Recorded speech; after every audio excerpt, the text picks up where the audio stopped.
So,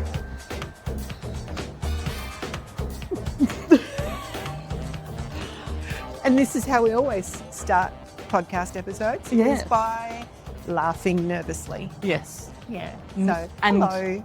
this is hello. Thanks for clicking on this. Our current selves have no idea what the title will be of this, if any, No. because You may not even get to see this. we're going in cold today. Real cold. This is an experiment to see if we can do an outdoor podcast Yeah. at a cafe. Also with Off the cuff. off the cuff, yeah. Which sometimes we have conversations and they're like, could have been a good one to record. Well, this is how it started, wasn't it? Yeah. Our conversations where we said, we should have recorded that. That was Yeah. so good. Yeah. So, Do you have any amount of openness to talking about what you've been experiencing? yeah, that's fine. Okay, because I think we could have quite a frank conversation. Yeah, okay. All right. Ooh. Where are we going to take this? Are you comfortable people knowing Vyvanse, Oh, yeah. Mounjaro? Yeah. Okay. Yeah. I feel yeah. like we should talk about that because I don't see the marketing I don't see the social marketing on Vyvanse slowing down, and I don't see the actual marketing on GLP-1s slowing down either. Yeah. And do you know, almost similar to the conversation that's happening around AI, did you see how recently some big AI tech people, like people who work for AI-based companies, are begging the government, like, please put some restrictions on us. It's developing too fast. Yep. And we don't know enough. I'm kind of Especially when was it Claude went rogue? Oh, did it? Yeah. Oh my gosh. And started hacking into, like, it spontaneously went rogue and started hacking into companies. It hacked into a company on its own. And then it self-identified that it had done that. That is so okay. That's hilarious, and oh my gosh. So similar in that same vein, I am feeling similarly about these medications. Yep. Like, Yep. yeah, everyone. It's like when someone tells you to use Claude for the first time, or what they've used Claude for the first time. We've both experienced this. Yeah. Oh my god, it's so good. It will change your life today. Yeah. Mounjaro. Oh my god, so good. Changed my life. Dropped weight. Oh my god, Vyvanse. Oh my god, so good. I can concentrate now. Everything's Like clear. glasses on my brain. Right. Yeah. And all of those things are true, but simultaneously, Yeah. there are aspects of these things that are not ideal because they are just a tool. They are just a tool, and there are some unknowns. Yes. It's almost like use is growing too quickly. Yep.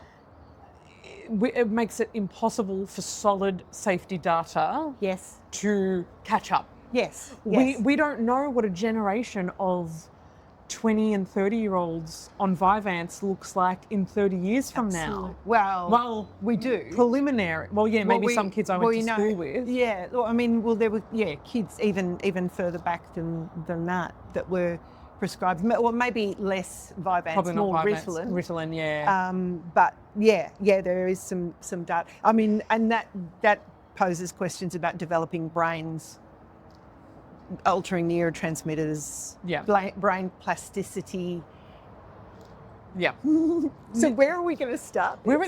Shivers, I don't know. I just wanted to rant about things. I guess we should start with context. Oh. Because you said, am I happy to explore my experience? So my experience at the moment is I have been on Vyvanse because I'm an ADHDer.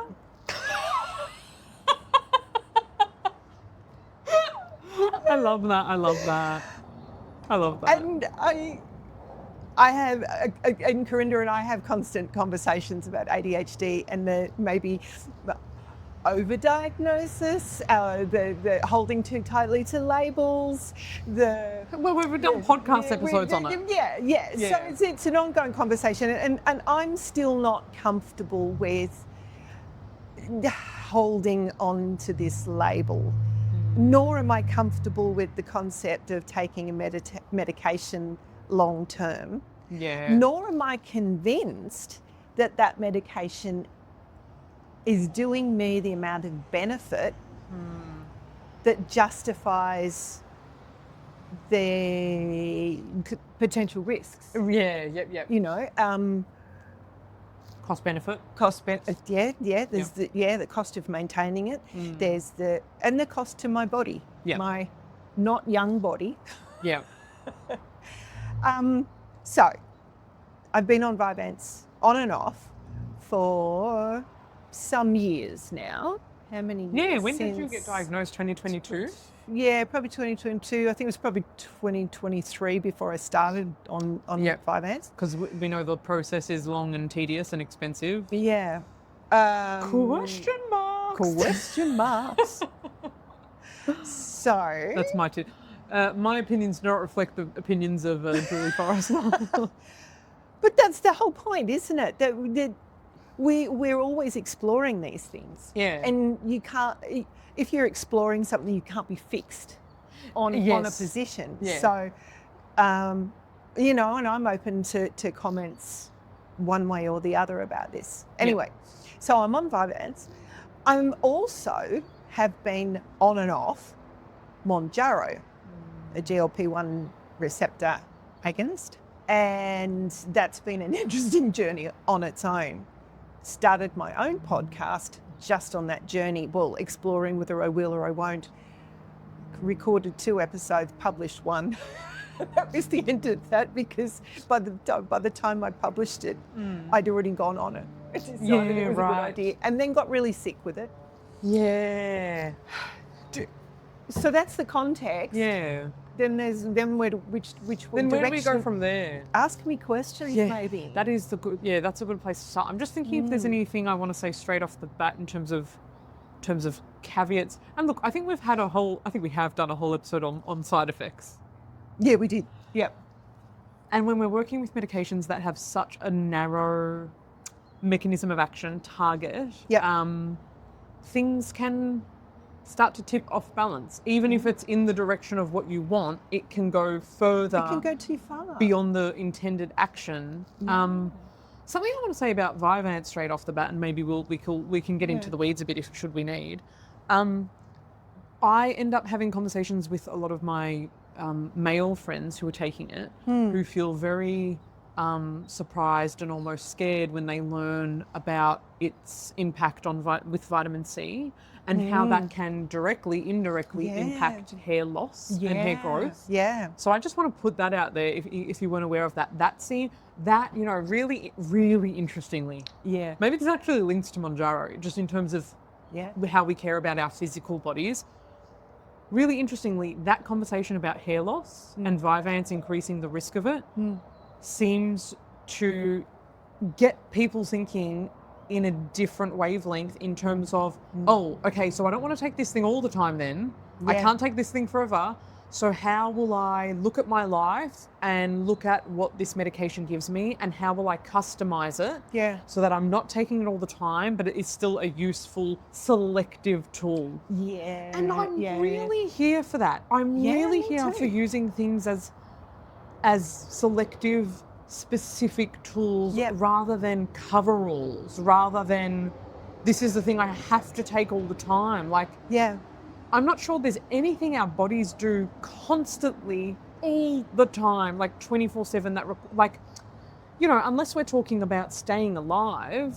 But even that is a myriad of homeostatic balances and regulations and feedback loops. That would change seasonally, that would change diurnally, day and night, that would change across a menstrual cycle, that would change depending on what life stage you're going at, change depending on how close or far you are from pregnancy or breastfeeding, like nutrient status, yes. Nervous system balance, in every way. Genetics will play a role. How much other stuff your liver and kidneys are processing and metabolizing, like how efficient they are at doing that. How efficiently they're being absorbed, what's going in your gut and your mind. Like, see how the list goes on. Like I feel like it is actually such a poor use of pharmacology to go take this every day. Yeah, for the rest of your life. I think that is, it's, we're, and I, you know what? I actually really like that conversation, because that is not me poo-pooing pharmaceuticals altogether. Yeah. That's like, they have a place, but not this like, not as the foundation of health. No. And not as the constant thing to be drip feeding into your body. As a tool. As a tool. And when we get to know our bodies better, Yes. we have a better understanding of when to use specific tools. Yes. When we don't understand and Yes. someone tells us, take this every day, Yeah. of course we're going to take it every day. Yeah. Because we don't understand what it's actually doing, and that it may not be necessary every day, that we may still get benefit by. Yeah. Anyway. And further to that, if you're taking more than one medication, there are going to be interactions between those two medications. Yeah. Case in point. Yeah. Yeah. Yes. Yeah. So, okay. Yeah. So, I mean, you have to think about that as well. And when you say, when you know how your body works, you can manipulate, you know, or use those tools in different ways. Yeah. Or you could just be more confused because you know too much. Okay, that's the spectrum, guys. Knowing nothing, knowing too much, knowing that there's all this stuff that you know you don't know, but you know that knowledge exists. Yeah. Well, one thing we do know that is a gap in the knowledge is when research is done on Vyvanse, it's not done in the context of somebody taking Mounjaro, and vice versa. You know, they don't research those well, maybe somebody has, but when you think about it, there's very little commercial benefit to doing that research. So I challenge the fact that it's out there. Unless it was research that was like, hey, did you know that being on this and this at the same time actually supports both? You know, if there was some agonistic action. But that's usually done. I mean, that would be more likely to be metformin and Mounjaro. Yes. Or, you know, a traditional pairing. Yeah. I'm thinking of like an anti-inflammatory, and maybe that injection they do for autoimmunity. Not methotrexate. Yeah, well, things like, it could be methotrexate and one of these. And prednisolone. Yes, yeah. That's a common pairing. Yeah. Anyway, didn't have to go down that rabbit hole, but here we are. Okay, so Vyvanse has been in the picture for a couple years. Yeah. And Mounjaro came onto fairly recent. So let's say nearly a year. Yeah. Because it's nearly up to my birthday. Yeah. But not consistent. So, so started on it at low dose, which is normal. Within 6 weeks, I think it was, I started to experience, from the start, I experienced some level of constipation, slowed motility, which I knew to manage. I mean, this is really important on these drugs, is to manage your diet, because you don't want to be losing muscle mass, so you need to be ensuring that you get sufficient protein. You don't want to be getting constipated, because it slows the motility, slows the speed at which food travels through the gastric tract. And you were prepared for that. You were aware of that. But what I wasn't prepared for is that when you take away the food noise, when you take away appetite, it's very difficult. It's more difficult to maintain proper nutrition, and I'm including all of the things in there: the protein, the phytonutrients, the plant fibers, and hydration. It's much more difficult to maintain all of those things, because the noise in your head that tells you, it's nearly lunchtime, or I'm hungry, or I'm thirsty. It's even harder to maintain. So all that noise gets quieter, closed off completely. And all those things also, if your I guess receptors for hunger and fullness are altered. And think about when you drink a lot of water at once, you feel full. When you eat a really protein-packed meal, you can feel really full. Fiber, packing a meal up with fiber, you can feel really full. So all those things can actually begin to feel physically uncomfortable Yeah. in order to hit the targets that you know are required. So that's a really hard line to balance. it You're like, is. I know I need this, but like, Yeah. And I know that this is a real issue with these GLP-1s, is that people who don't have a good understanding of proper nutrition, and that's a spectrum in itself, yeah, are very prone to just saying, oh, look, I'm eating food. yeah. I'm eating some food. Yeah. And anyway, I'm losing weight. That's my priority.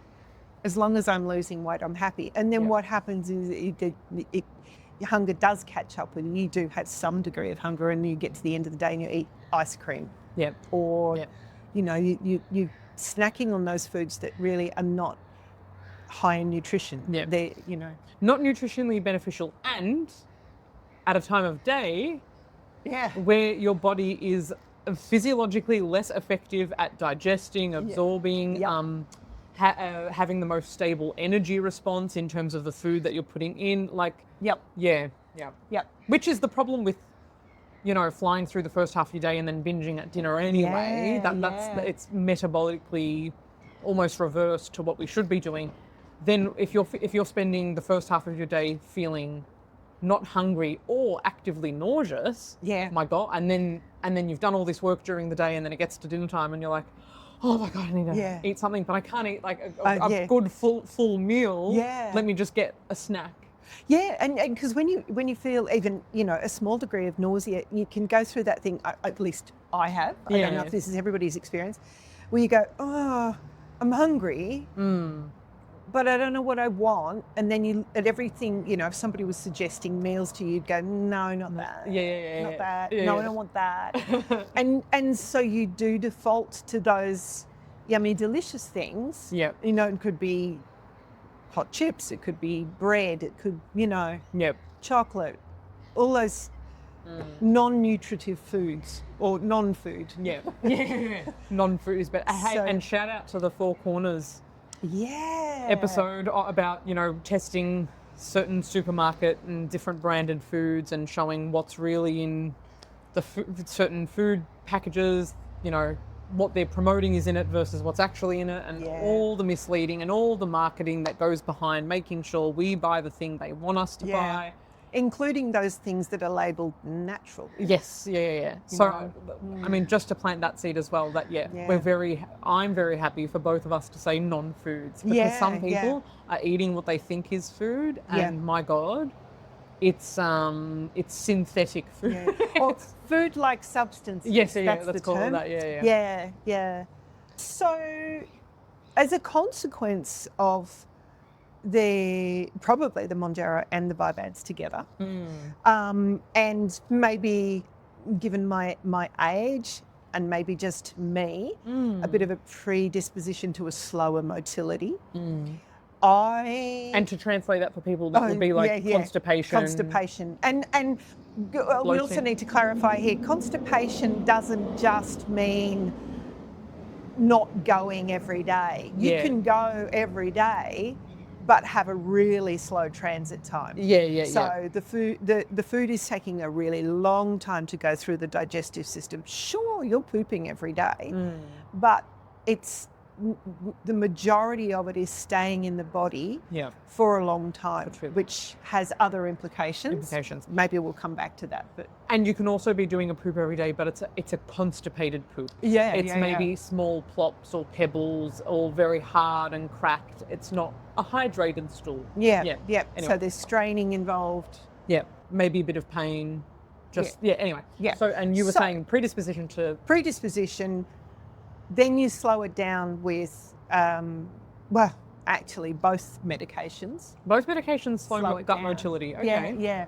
To a lesser degree with the Vyvanse. But it does contribute. And maybe that's because both of those drugs also affect your desire for your thirst mechanism. So it's easy to become dehydrated. It's easy not to crave water.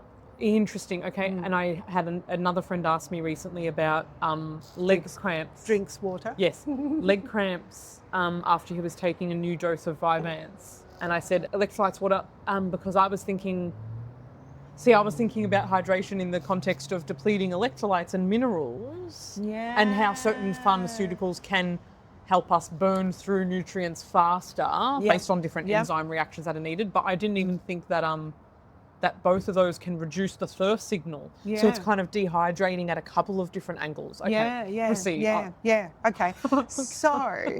So what happened was, went to Karinda's birthday party. Oh, we're going back then. Yeah. Well, that was when it all started. It had been a busy morning. Didn't eat. And I thought, I really need to eat, need to get good nutrition in.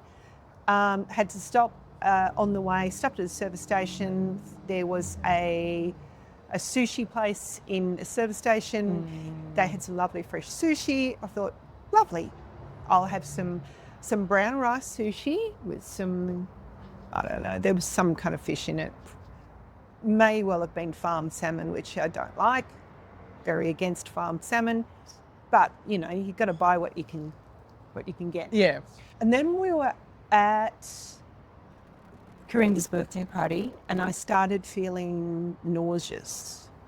And it grew and it grew and I was feeling very fainty and very just really off. And I thought, I'm going to throw up. I don't want to do that in the middle of a party. Yeah. So it was, you know, we headed off. By the time I got home, which was about an hour's drive, I think, to home, I was really sick. And I thought, I've given myself food poisoning. Yep. Dodgy sushi, should know better. Food poisoning. Yep. It all made sense. Yep. Alec didn't have the sushi. He didn't get sick. Lucky he was with me on the day because I needed someone to look after me. It was like I had food poisoning. It was not pretty. It was like a full-blown gastro. And then that came and went. So I had that for on and off, and it would come on for, 2 or 3 days. It would resolve. Right. It would come back again. It had me thinking, this is not food poisoning. If that's food poisoning, why does it keep coming back? Yes, yeah. And then I realised, of course, it's the Mounjaro. Yeah, and so would you say the symptoms were kind of lining up with, because Mounjaro is a weekly dose? Yeah. So dose, and then onset of symptoms. Yeah, well, I think what happened, I think it lined up with the dose. I was still on the 2.5. And then the following week I went up to the 5. So it started occurring at the 2.5. So I think it was a cumulative effect. Right. And then increasing the dosage just really locked it in. Yeah. Which is also a great shout out to dosage. Yeah. And, in the same way that I was saying, maybe not everyone needs to be on taking the same thing every single day or, at the recommended interval, And it also comes down to dosage. Yeah, particularly with those GLP-1s. Yeah. Particularly, because I know that there are a lot of people that are using it as a microdose. Not that I can recommend dosages. Speak to your doctor. This isn't official advice. We can't give any recommendations about pharmaceuticals. We are not doctors. I'm just talking about my own experience. Yeah. But, and it is really important that you get advice. And are we able to say, though, that dosages are based on, because this was a pharmaceutical originally for diabetes management, is the dosage, and maybe you've done more research than I have, is the dosage for weight loss support, is that derived from the study in diabetes? It's probably guided by, but it's still an off-label use. Yeah. So... Yeah. Which, I mean, to me is like, it's just like open for experimentation. And again, not official advice. Yeah. I think people need to experiment with different dosages rather than this one set dosage. No, don't do that. I'm not telling you to do that. Talk to your doctor about it, which I did. Yes. And my doctor's she was nervous, but once she understood that I knew what things to look for, what red flags to be aware of, she was cautiously accepting. Yeah, nice. And isn't it funny that you were wanting to try a microdose kind of thing, and that's what makes the doctors hesitant? Well, because ultimately the responsibility falls on the doctor, on the prescribing doctor. I suppose. And if something had gone wrong, but isn't it funny that it's at a lower, below the recommended dose? Yeah. I freak out if it's like if I'm doing a herb 1 ml over, the safety limit, or whatever. I just, if I was a doctor and if a client said, I would prefer to microdose this supplement, I'd be like, oh my God, great experiment. Let's, tailor it to them. Though, have some you guidelines. may not get the therapeutic benefit at lower dose. And I think that was her concern, was that I would be taking an expensive medication that may not give me the full therapeutic effect, but may still carry side effects. Oh, okay. So it's still potential for side effects at low dosage. But she was looking at it from a more potential waste point of view, it could just be I think she was looking at all of the. Good, she's very. Good. She's pretty considered. Yeah. But she came around. And she came around when you were like, hey, look. Yeah. Here's how I've been microdosing. Yeah. Here's the benefit I've got. Well, benefit in terms of, Yeah, and here's the research I've done too. Good. I've done a bit of research. That helps. So that's another benefit of the GLP-1s, is if it can improve insulin sensitivity, given that I'm a postmenopausal woman, so, you lose some insulin sensitivity with the loss of estrogen. So, I kind of wanted to try it again, but I wanted to try it again at the microdosing. And so that's when I started doing that once I'd recovered. Yeah. How long do you think that recovery time was? Oh, look, it was a good couple of months. Maybe even 3 months. Because what I wanted to do was to restore my gut flora I to a remember healthy that phase. state. I did a lot of work around, just broad plant-based fibres, just getting myself back to really healthy, faster motility. I was doing, transit tests and things to make sure that I was, which is pretty easy to do. Is there anything you feel comfortable shouting out? We're not giving personalised recommendations, but because I remember, ginger was a big one for helping with the nausea. Ginger was essential. And the lozenges, hey? Yeah, the difficulty is that all those lozenges, most ginger products that just lozenges or other things come with a lot of sugar. And so what you don't want to do, particularly if you're slowing down motility, is to then inject a lot of sugar in there. So ginger tea is really good, or ginger in any food. I've been making more recently, like a stewed kiwi fruit, blueberries, frozen blueberries, so it's more economical, organic. Oh, no, because of the pesticide issue. So kiwi fruits, blueberries, and apple, and then stewing them with some grated turmeric and ginger in them. Just no added sugar, no added anything. Wow. Just stewing them. You just put them in a saucepan at a low temperature until they're cooked. Wow. Essentially. Put them in the fridge.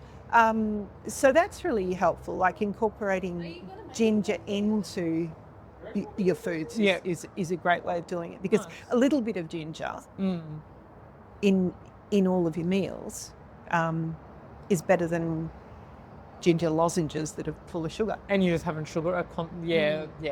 Or even ginger, there's a great chewable, but it's sweetened with a non-nutritive sweetener. Oh, okay. So, but one that affects the microbiome? Yeah. Because they all... Well, it affects mine. Yeah. Well, and also it disrupts glucose regulation, because it tricks the brain into believing that you're taking in sugar. Yeah. It prepares itself for this influx of sugar. Yeah. And so it can increase insulin, Yeah. decreases insulin sensitivity. Yeah. Oh. So, yeah. Oh, that's really realizing that is breaking my heart. Now, Yeah. I was someone who, having worked in health food and sports nutrition for a bit, and I was doing my protein powders and my pre-workouts, and I was like, oh, sucralose. Sucralose is there's no effect on insulin levels, doesn't impact blood sugar. It's like I was calling it the healthiest of the artificial sweeteners. Yeah. I was doing the same with Natvia. Yeah, stevia. I was a stevia kid. A stevia erythritol. Yep. And then discovered that erythritol, not great for my gut. Same with xylitol. Xylitol. So there's all these sweeteners. It's like, don't worry, it's not sugar. Yes, they're not physically, molecularly sugar. Yeah. But how's our brain responding to them? Yeah, exactly. And how's that has affecting an our... effect. Yes, yeah. And when it's mucking with our metabolism. Yeah. And a concept I've been thinking about lately is the impact of small little things that we do every day that seem innocuous that have this cumulative effect. That add up. Like, you can ask someone about, do you think you're healthy? Most people will say yes. Yeah. Break down their day into all the micro components, everything that's going in, everything that's coming out. Yep. And you'll find things where it's like, every day, like, is that conducive to health to have that every day? Yeah. Not to be judgy, just if we're looking at a scope of health. And I think that it was easy for me to do that too with stevia sweetened things, sucralose sweetened things. It was just like, oh yeah, this isn't too bad, this isn't too bad, this isn't too bad.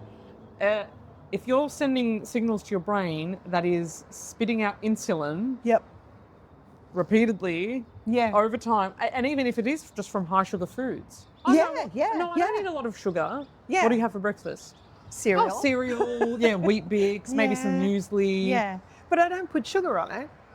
But oh, girl, I'm so sorry. It has sugar. Yeah.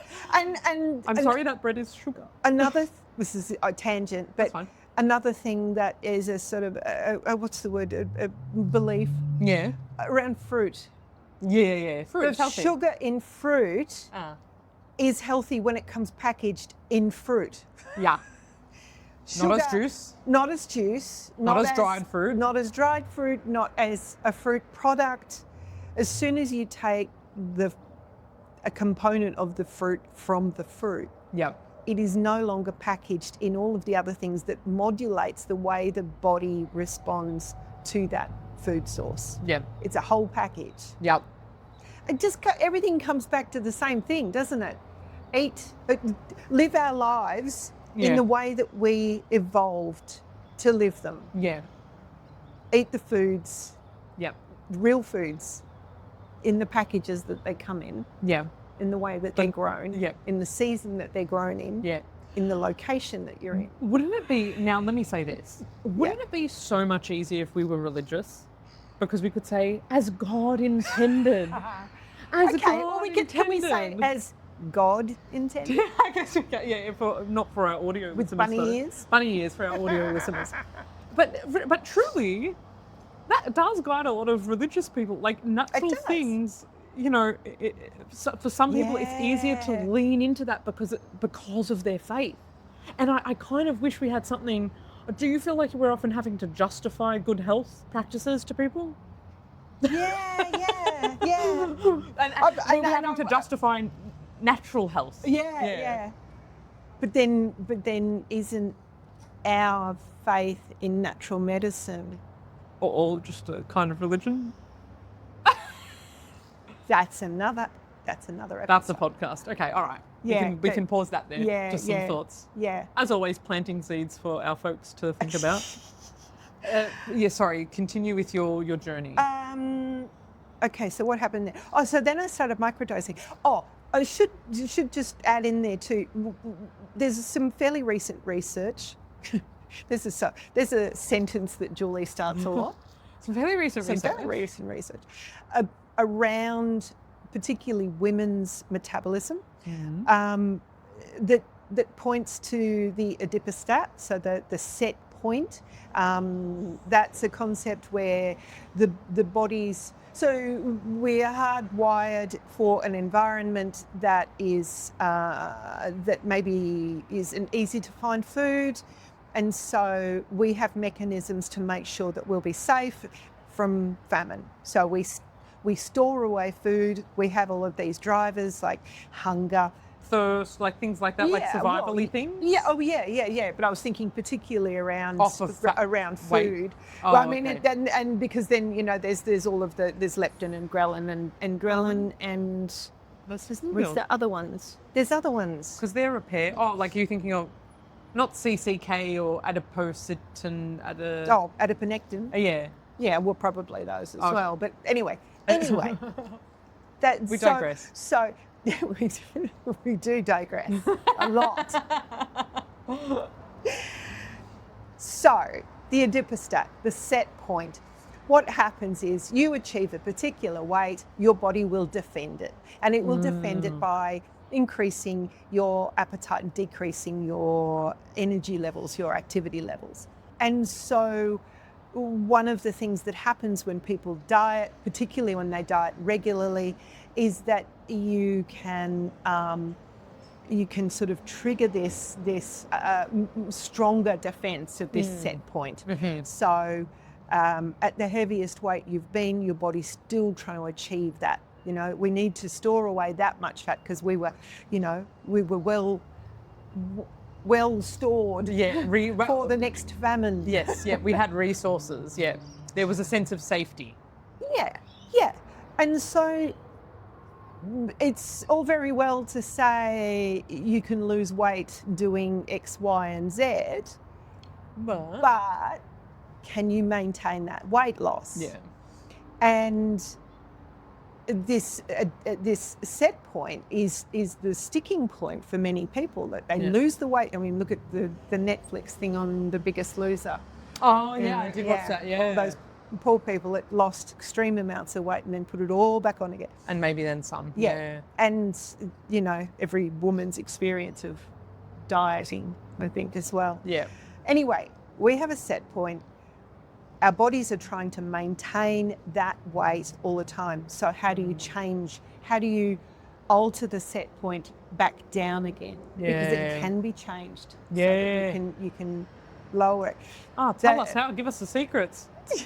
It's taken a long time to get there, but this recent research is that going on dieting in whatever method for a month, stopping that diet for a month and going back to healthy eating, not binging, not making up for it, not going back to old habits or bad habits, but just maintaining for a month, going back on the diet for a month. Yeah, it's been a really effective strategy at altering that set point. So you're not going from all or nothing, It's allowing the body to settle. And to go, okay, we feel safe. Yeah. This is our new set point. Because it is all around safety. Yeah. And as we have discussed before, women are more sensitive to stress in the environment and internal. Yeah. So that stress response is a really big factor. Yeah. So my thought was Mounjaro for a month and then off for a month as microdose on off. So then I'm not going to build a tolerance to the dosage. Okay. Or not as fast. Because the dosage is usually, built up and people are on, 15 milligrams. And the idea is I also don't want to be on Mounjaro forever, because what happens when you go off this drug is your appetite returns. Yeah. And you put the weight back on it again because of the set point. Yeah.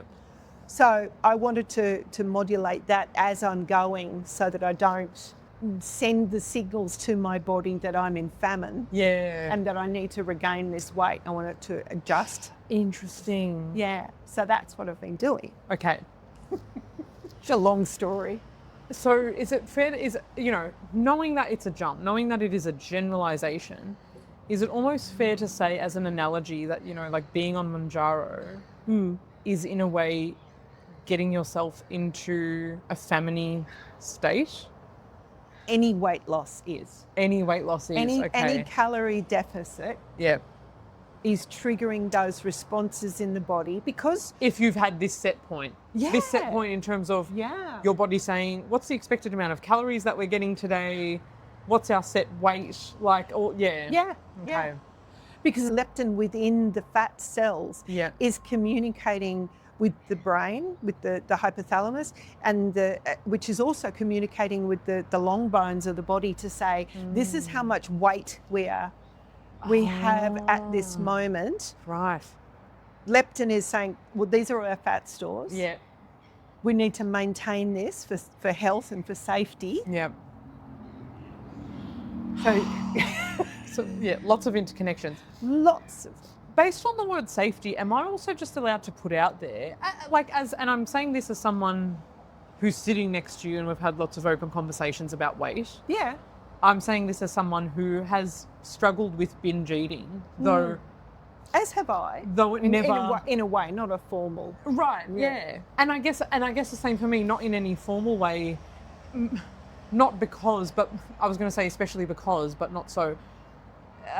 But it feels particular because my binge eating didn't result in sustained weight gain. Yeah. Anyway, just we're talking about safety, we're talking about weight. I just want to put the seed. There I am. Julie talks about the recent research. I plant the seeds for you.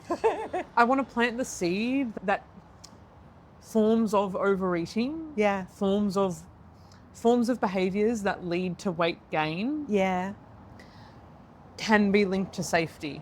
Yeah. And I want to put that there because I couldn't really get to a root of my binge eating and my cravings until I acknowledged the emotional connection Yeah. between how I was feeling, what I was eating, or my behavior. Yeah. But I don't know if I've spoken about this before, but I had to slow down my psychology so much Yep. because my life was just, I feel like this. I feel like this. I want to eat this. Yeah. I'm craving this. Yeah. And doing it. Yep. Oh, I don't feel like moving. I don't feel like moving today. And, not Yep. moving. Yep. I had to slow-mo my life to go, what is the feeling coming before that urge Yep. to eat something that I'm talking about eating in a context that isn't conducive to health, Yep. that isn't a part of a regular nutritious meal. I'm talking Yep. about excessive eating, Yeah. which in some circles can get normalized and defended. And Yep. I'm not trying to, do anything there. But in my eyes, in my professional and personal opinion, Yep. buying a vegan chocolate cake from Leo's and eating it all by myself, stuff like, Yeah. stuff like that. I'm sorry for laughing. No. don't- Oh my God, we need a laugh. No, please. I'm laughing because it's a vegan. It's like, I want to binge, but in a vegan way. And Leo's was great. Leo's supermarket, shout out. We miss Leo's. It wasn't until I read a book, Oh yeah. End Emotional Eating, I that remember that. Yeah, Julie yeah, lent to yeah, me. yeah. No, Alec. well, Yeah, yeah. you came from the same unit. Yeah. It was dialectical behavior therapy in the context of emotional eating. And it got me to realize there is an emotion or a thought happening before I get that urge to binge. What is that thing that I'm feeling that is leading me to make that choice? Not just with food. You can go down that route for anything in your life. Any behaviour. And I encourage you to. You will learn so much about yourself. You will get honest with yourself. Yep. It will make you reflect in a really honest, beautiful way where like it's just you and there's no hiding from the truth. And you're like, oh, fuck, that's what I'm feeling. It was pivotal for me. And I feel like, and I only say this because we live in a world where people gain weight that is beyond a weight that they would like to be or that is conducive to the health or both. Not nobody. Most people don't gain weight either knowingly or willingly. Yes, right. Yeah. So there's lots of women especially struggling, really wanting to lose weight or do something or understand what's going on. And I feel like I'm not seeing enough talk about the emotional component. Yeah. There is all this beautiful physiology that is so important to work with a skilled practitioner who is able to assess your situation and assess what physiology is like most relevant to you, what the priorities are, what to work on first, but also to be able to hold space for just the emotional factor of, in the simplest way that I see it for myself. Yep. I'm really not putting this on anyone else. Yeah. Weight is protection. Yes. Weight is a sense of safety. Cut it spiritually, physically, emotionally, whichever way you want to cut it. Reproductively. Yeah, protecting, reserving fertility, Yeah. Yeah. But we live in a world of modernity where it's easy for these things to get out of balance. Seed planted. Yeah. Julie can continue. No, that's well, and actually taking from that point, and I nodded and agreed and said, yes, I have binge eaten, but I think my binge, and I don't know that it really falls under binge eating per se, but my safety triggers are around having what I want. I don't have to have a lot of it, but I need to have the thing. Yeah. I need to have this thing because it's important. And so food insecurity. So I can have, like some people, if they have chocolate in the house or if they have bread in the house, they can't not eat it. Yep, I'm that. I must have my things in the house, and I can eat just a small amount. Just, as long as I can have a little bit, I'm happy. But my safety triggers go on alarm if I'm prevented from having the thing, whatever it is at that time. That's so interesting. Yeah. And I think, so my safety triggers must be different because if a thing's there, I'll go for it. Yeah, okay. And I'll eat all of it. Right. Or I'll eat all of it in a short amount of time, even if it's over days. I wonder if how much of that is, well, I suppose it's all behavioural. I'm thinking childhood, because we were brought up where, my parents were great cooks. They cooked everything from scratch. Oh, great. Everything was home cooked. Everything I didn't was know that. amazing. I did a lot of the cooking. I think we've talked about that somewhere. But if there was say a packet of biscuits in the cupboard, we were allowed to have 2, and that was it. And there was punishment, not worth risking.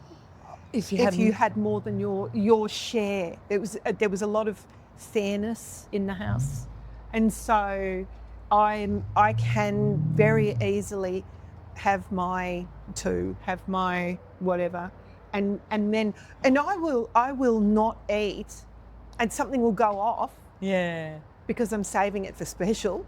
Wow. Rather than eat all of it. Yeah. So is that the effect of that punishment still working to today, do you think? I guess. I don't know. I've never really thought it through. And in my house, everything's limited, and I wasn't allowed to have any food that I wanted or that my friends had. So none. Oh no, well, I wasn't allowed to have. No, we were restricted in the same way. Well, I think for me it was having all of it because we didn't usually have it. Let me eat all of this now because we don't get this all the time. Oh right. I think that's what it was. And I was have a little bit today and a little bit tomorrow, the fair amount, so that everybody gets their fair amount. Right. Because then it lasts longer and we'll be allowed to have it again. Because if everybody eats all the biscuits, that's it. We're not going to get those again. Oh, shivers. Yeah, right. Not that we had biscuits very often either, but, it was, I do remember we got caught. I think we'd eaten all the Milo or something. We discovered Milo. I think I decided I was going to make chocolate from scratch out of Milo. Classic Julie, oh my God. Yeah. The chef entrepreneur from the start. Yeah, so it's interesting. Yeah, and I know that I have been challenged on this, and it's cool, and I've reflected on it many times, but I do not believe that I'm certainly not a classic emotional eater. Mm-hmm. Having said that, I do believe that the majority of the weight that I put on was related to stress, Yeah. because I had some extreme stress levels in my life, which coincided with a gradual, and like you say, things accumulate over time. Yeah. Cumulative effect. It's called aging. Yeah. And it just catches you one day. It just catches you one day. It's not about getting. It's not that when you're old these things happen. It's that things accumulate over time. Yeah. Yeah. Wow. So. Okay, so get us to where you are now. Right. So now. It's not easy with me interrupting her all the time. She's doing a bloody best. No. I like to give the detail as well. Yeah. The context. So now, I'm really happy with my weight loss. Like a total of 17 kilos. I'd still like to lose more, and I should say fat loss. Yeah. I'd like to lose more fat. But if this is all I lost, I'd be happy to be able to just maintain it. Oh, nice. But what I've had recently, and I don't know exactly, I've got to get to the bottom of this. I'm not sure what the root cause and contributing factors are. I think I know some of them. I've had some, well, I guess broad category would be dysautonomia, feeling dizzy, scrolling makes me want to throw up. Probably not a bad thing. Standing up too fast, so it's orthostatic hypertension to a small degree. A little bit of noise sensitivity. Oh, interesting. Bringing on nausea or just feels... Just feels uncomfortable, I suppose. Some degree of, cold fingers and toes. I think there's some poor vascular circulation. Yeah, okay. What else did I Sleep? describe? Oh, yeah, disrupted sleep. Sleep was beautiful. It was going really well. I was going for a lovely walk at sunrise every day in the bush, and my sleep was, 8 hours, unbroken, good quality, deep sleep. I use a sleep app to measure my heart rate variability and my oxygen saturation and do all of the things. Going really well. And then all of a sudden, probably coinciding with the rain that stopped me going for the walks, that stopped my circadian entrainment. That's what I'm going to put it down to. Yep. It started waking, in the middle of the night again, and I'd be awake for an hour, wide awake, which then means I sleep in, which I don't, so I don't get the sun as close to the sunrise. And ripple effect. Ripple effect. Oh, and the ocular migraines. Yeah. I'm trying to think this morning whether I've always had them and just didn't recognise what they were. So ocular migraine is, it's a weird. It's not a painful migraine. In fact, I have no other symptoms other than this phenomenon where it looks like it's a dot of water. For me, it's bilateral, so both eyes, but people will experience, one eye or both. So it's like a dot of, looks like looking through water. And then it gradually becomes a ring that gets bigger and bigger. It's like zigzaggy kind of. Oh, in the ring? In the ring, yeah. And it gets bigger. It slowly comes out. It probably lasts for about 45 minutes or an hour before it completely resolves and goes to the outer part of my eye, and then it's completely gone. I think I first really noticed it it would have been perimenopause. Okay. And I remember distinctly, Krista and I had gone for lunch and we were sitting in the park, and I'm like, can you see that? And she's like, what? And we were joking about me losing my mind. Oh, no. Yeah. But it is closely related to migraines, painful migraines, and many other autonomic things. Yeah. Anyway, And did we say the hot flushes? Oh, yeah. So some temperature dysregulations. I don't know if they're hot flushes. Oh. They kind of feel feverish. It could be viral. Yeah. Okay. Now, is that the same thermostat? That's the same thermostat. It's the same thermostat, just different mechanisms affecting it. Can you tell us how a hot flush and a fever feel different for you? Oh. So I'd actually never considered that. Okay, I think a fever is more slower onset, longer lasting whole body. And a hot flush can be quite transient. It's it comes on very quick, and you can feel it. And for me, it's more kind of upper body. So it'll be from my chest up. So it'll be my face. Right. Usually after I've just put makeup on, it slides off. And you're very much triggered to stress states. So, like when I do remember a particular job that I had where I really wanted to perform well, and I was in an environment of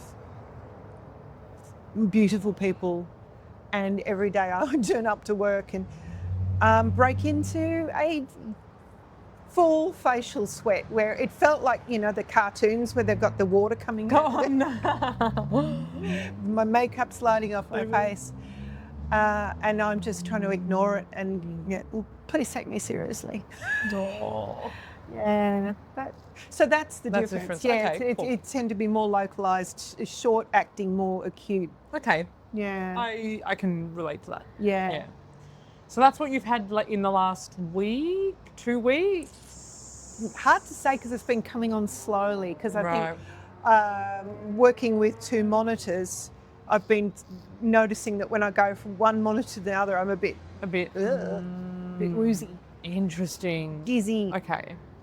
So that's something that you're workshopping and sort of exploring, but you have made a decision. I have made the decision that I'm going to withdraw from both Vyvanse and Mounjaro, because I don't think these things are helping. I come from a family that has had Parkinson's on one side of the family and Alzheimer's on all sides. And being 60, how old am I? 63? I was going to say 64. Don't need to age myself prematurely.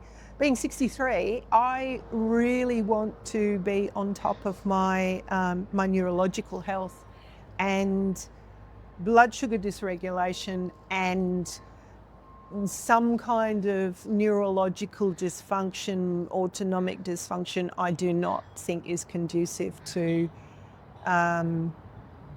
moving into my aged life in a healthy fashion. Yeah. So, yeah. It's a long time to get to that story, wasn't it?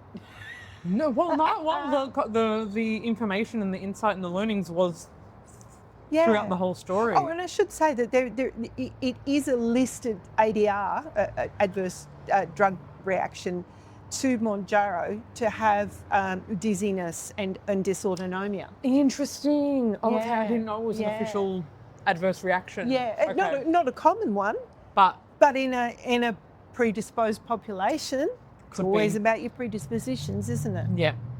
So watch this space. Watch this space. Because I now am going to withdraw from Mounjaro, trying to maintain healthy nutrition, but not and be aware of my hunger, and make sure that it's not going to drive and any weight gain or fat gain. I was going to say being aware of your set points and And I like the from the research you found the rhythm of kind of months, and then a couple of weeks, and then a month. So I can harness lack of appetite that I have at the moment. So my next injection would have been due on in 2 days' time. Oh, yeah. And so gradually over the next week, I'm going to most likely see a slow increase in appetite. Yep. Very insidious. Yep. It's very easy to realise that you're eating more before you, consciously. Yeah. Which is how weight gain can often happen in the first place. In the first instance. It is how it happens. Yeah. Seldom do people. You don't just wake up and you're like, oh, shivers. Yeah. It's appetite. It's not lack of willpower. I mean, it's two things. It's what your body does with the food. Yep. And that is probably a bigger factor than the calories in, calories out. Yep. It's also, I should say, your sunshine exposure. Yeah. Because a synchronized circadian rhythm is protective of blood sugar regulation. Mm-hmm. And a combination of withdrawal of estrogen and disrupted circadian signaling contributes to blood sugar dysregulation and insulin resistance. I believe it. So there you go. All of the things. Yeah. So this isn't one of those things where it's like, oh, this happened and then I figured this out and then I learned this and that's the end of the story. This is it's a work in progress, and I think also just good to demonstrate in real time, Again, doesn't matter how much we know about health and the human body. Yeah. We can experience things in our own lives, our own bodies that make us go, that give us pause, and then we have to sort of go back to the drawing board and make some decisions and see what happens and stay interactive with our bodies, stay in communication and observation of our bodies, and not just go, oh, it must be this, so take this out. It's like what thing can I take for it? Yeah. It's like no, I think it's a good good demonstration too of how individual, how holistic we need to be, because how this is impacting me is different to how it might impact you or the next person or another woman who's 63 years old doing the same combination of medications. Yeah.